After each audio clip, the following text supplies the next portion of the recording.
Unfortunately, things are going bad right now for the Philadelphia Phillies, but that happens throughout the course of a Major League Baseball season, so there's no need to freak out or panic like everybody likes to do. The Phillies did drop those final two games against the Cincinnati Reds before starting this series against the Nationals last night on Thursday. They lost that series opener to the Nationals, who are one of the worst teams in Major League Baseball, last in the division in the National League East. But again, you're going to lose some ball games. You're not going to win every single ball game. It was a 3-2 loss in that series opener. The Phillies are now on a 3-game losing streak after coming off of a 4-game winning streak. So as I said, just tough times for the Phillies right now. But they're right back at it tonight with Zach Wheeler on the mound trying to get a win here against the Nationals to tie this 4-game series up 1-1. Welcome into Phillies Daily, everybody. I'm your host, Mike Kennelly. Make sure you guys subscribe for more Phillies content. Now, just a few days ago, a week or so ago, the Phillies offense was doing great. They were winning ball games, all that fun stuff. Now they have been ice cold throughout these last 3 games in this 3-game losing streak. They had just 8 hits and 1 run combined in those final 2 games of the Red Series, including just 3 hits in that series finale. And then yesterday, in that loss to the Nationals, a little bit better production-wise. They had 10 hits, but they did only score 2 runs against a very bad Nationals team, as I said just moments ago. Those 10 hits were scattered, so nothing really strung together. 2 drive-in runs to create some spark there for the Phillies offense. 10 hits scattered around. They were just 1 for 6 with runners in scoring position. Left 8 runners on base in that 3-2 loss. You can't be doing that. The Phillies offense has been prone to do that all year long, going into these slumps, struggling to drive in runs with runners in scoring position. It's a problem, especially for how talented this offense is and how good it should be, considering how much they are being paid as a whole.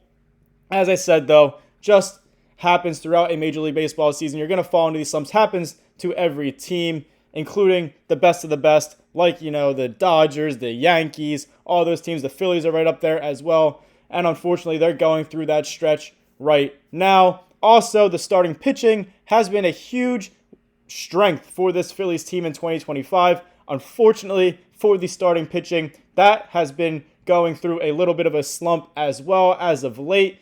The recent victim of that was last night, Jesus Luzardo. He wasn't horrible, but he wasn't great. Didn't have his best stuff. Command was an issue. He went 6 innings, only 4 hits, but he did walk 3 batters. 3 earned runs, which also isn't terrible. That keeps your team in the ball game, especially when you're going at least 6 innings. He did have 7 strikeouts as well, so that was good. But those 3 walks are going to be a killer, and he allowed, I believe, 2 of them when he allowed those bases loaded. And then the Nationals ended up scoring there. Again, unfortunate for Jesus Luzardo. It wasn't horrible. One of his better outings as of late. He's been very inconsistent, really. He started his Phillies career this year in 2025 great, among the best pitchers in the National League and really in all of baseball. And now he's been very inconsistent ever since May 31st when he allowed 12 earned runs in a start there. Yesterday, in that loss, he allowed a solo home run, so that also plays a factor into command issues for the Phillies. Pitch location, it's not just walks, not just hitting batters for command, it's also your pitch location. And the Phillies have been letting up home runs as well and just leaving way too many pitches out over the plate. Easy pitches to hit for these professional hitters going up against your starting pitching. As I said too, the whole starting pitching as a whole hasn't been great as of late. We all know Zach Wheeler hasn't had his best stuff since the All-Star break, really going back to that game before the All-Star break as well. Ranger Suarez, he also struggled against the Reds in that series finale the other night. Both of those pitchers struggling with command and velocity. Their velocity has been down as well throughout this little slump here. Christopher Sanchez also didn't have his best stuff the other night and a couple starts ago as well. But Zach Wheeler is on the mound tonight against the Nationals. Hopefully he can rebound after a few 4 or 5 now starts where he has had bad command, lower velocity, and just struggling, just uncharacteristic of Zach Wheeler, the Phillies ace, one of the best pitchers in Major League Baseball. He's going up against a bad Nationals team. Maybe this is the perfect time for him to get back on track and get back to his dominant ways. We'll see. I have all the faith in the world in him. I've been saying that, though, a lot. But we all know how good Zach Wheeler is, and he can definitely turn it around in the blink of an eye. going into a little bit of maybe silver lining and some positive from that 3-2 series opening loss to the Nationals, David Robertson. We all know the Phillies signed the veteran, the 40-year-old right-hander, a few weeks ago, a month or so ago. He had a couple appearances in the minor leagues, hadn't pitched in the MLB this year in 2025 after finishing up with the Rangers last year in 2024. The Phillies took a chance on him. It's his third start with the team. He was brought up from AAA about a week or so ago now, I guess. But he made his first appearance a couple games ago. He pitched a scoreless 8th inning in that 3-2 loss to the Nationals, which is good to see. He allowed just 1 hit, no walks. He had 2 strikeouts in that inning. So good stuff out of David Robertson. 16 pitches thrown, 11 strikes. Efficient there for him as well. As I said, he pitched a scoreless inning as well in his first appearance with the Phillies during that Reds series. So now he's 2 scoreless innings on the year since being brought up to the Phillies. He's allowed 2 hits, 1 walk, 0 earned runs, obviously, and 3 strikeouts in those 2 innings. Maybe he'll be a solid piece here in the Phillies bullpen, whether it's middle relief or even in the back end. He pitched the 8th inning, as I said, in a close ball game yesterday against the Nationals, so he could be a high leverage guy for them as well moving forward into the final month and a half here of the regular season and into the postseason. If they can get good production out of David Robertson, then this bullpen, which has been an issue all season long, gets that much deeper, with Jose Alvarado returning now soon for the rest of the regular season. Obviously, Duran shutting it down in the 9th inning in closing situations, Matt Strahm or Ryan Kirkring.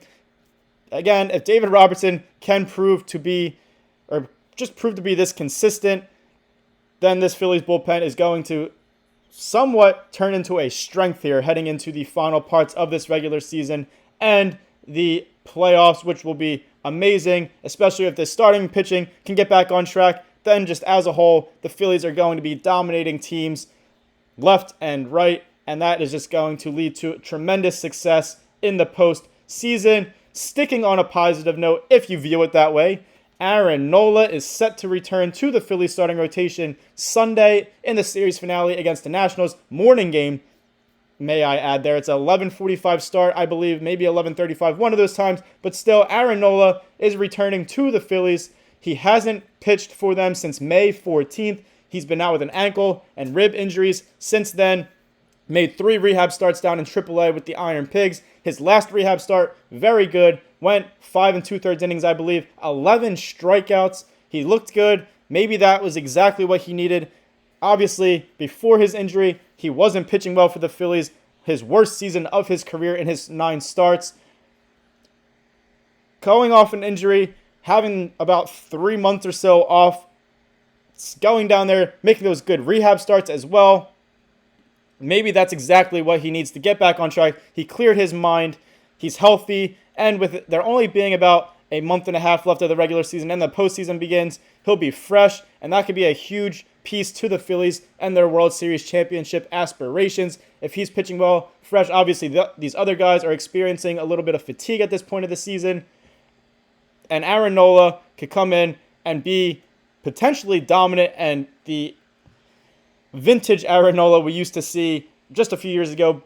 The Phillies are going to be transitioning to a 6-man rotation with Aaron Nola returning. Obviously, that's caused some controversy. Zach Wheeler said in the past he's not a big fan of that. Aaron Nola himself as well said he's not a huge fan of that. But Rob Thompson's deciding to use a 6-man rotation, at least for now, to see how that works throughout this rest of the regular season. Who knows how long it lasts? He doesn't even know himself. Taijuan Walker will remain in the starting rotation. He will not be moved to the bullpen as of yet.